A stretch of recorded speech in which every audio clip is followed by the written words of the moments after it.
So kila mtu kwenye iko ajue kama kukomboa nchi yetu, kukomboa wananchi, tutatumia nguvu peke yake, hakuna mambo mengine. Hujambo mtazamaji wa Dems Media, mimi ni Abdul Juma na moja kwa moja tuangazie huko mashariki mwa Jamhuri ya Kidemokrasia ya Kongo ambako kiongozi wa kundi la waasi la M23 AFC Sultan Makenga pamoja na mwenzake Corneille Nangaa wamefanya kikao kizito huko mjini Bukavu ambako walitoa hotuba nzito ikiongelea kile ambacho wamejiandaa kukifanya kwa mwaka 2026. Kwa upande wake Sultan Makenga ameelezea namna ambavyo wamejipanga vizuri kwa mwaka huu kukabiliana na mambo yote mazito ambayo wanayokutana nayo kwenye harakati zao za kuikomboa nchi ya Jamhuri ya Kidemokrasia ya Kongo kama vile ambavyo ameeleza mwenyewe. Sasa katika hotuba yake hii ameongelea vitu vingi, hususan mipango yao wao kama AFC M23 na kile wanachodai kwamba wanakuja kwa ajili ya kuikomboa nchi ya Jamhuri ya Kidemokrasia ya Kongo ambayo imekuwa ikipitia wakati mgumu sana kwa kipindi cha muda mrefu. Sasa wao wamekuja kwa ajili ya kuikomboa. Wamedai mwaka huu ni mwaka ambao watatumia nguvu kubwa ili kuhakikisha mipango yao inakamilika kama wanavyopangilia wao. Sasa hii ni hotuba ya Sultan Makenga akiwa hapo mjini Bukavu. Isikilize, lakini usikose kuacha maoni yako na kusubscribe Dems Media, lakini pia na kutufollow katika kurasa zetu zote za mitandao ya kijamii Instagram, TikTok na Facebook, tunatumia Dems Media. Asante, angalia hotuba hii ya Sultan Makenga na usikilize kwa makini zaidi. Bonjour à tous. Je vais parler en swahili parce que mes collègues ont plus parlé en français. Naweza mtarisikia? Habari yenu kadas? Ya kwanza, mimi nafurahi kuwa nasimama na nyinyi leo. Ni kitu ambacho kilikuwa kiwezi kuwezekana, lakini leo kimewezekana. Ni kitu ya kushukuru Mungu. Ya pili ni kuwashukuru nyinyi wote, kadas wote ambao mko active kuanzia corridor politiki hadi chini. Kazi ambayo mnafanya ni kazi kubwa, kazi ya kukomboa nchi yetu na wananchi wetu.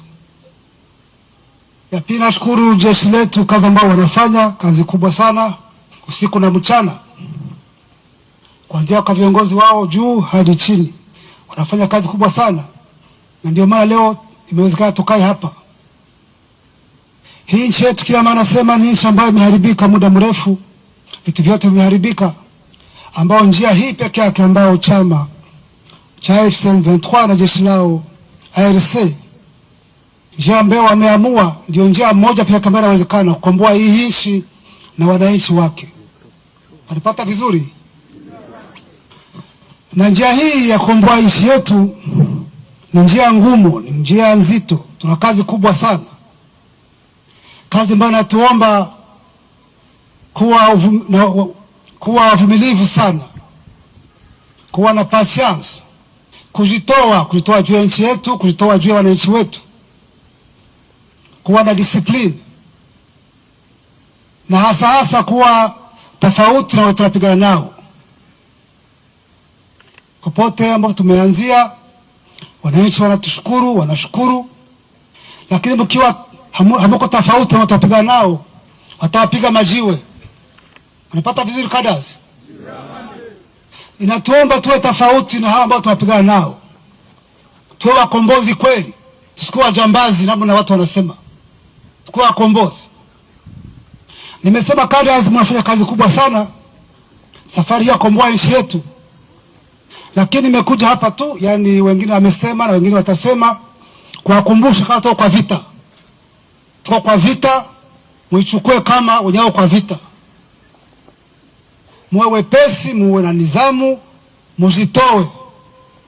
Mwache kujikamata kama functional wenyewe Kinshasa, mwache kujichukua kama watu ambao mmekamata nchi. Tuko na safari ndefu tena sana, ambayo natuomba tuwe wepesi. Na safari hii ambayo nimesema ambayo tumunani, ni safari ambayo inaomba nguvu, na nguvu ni sisi, ni nyinyi, ni wengine ambao wako hapa lakini ambao wameamua kusimama ili tukomboe nchi yetu.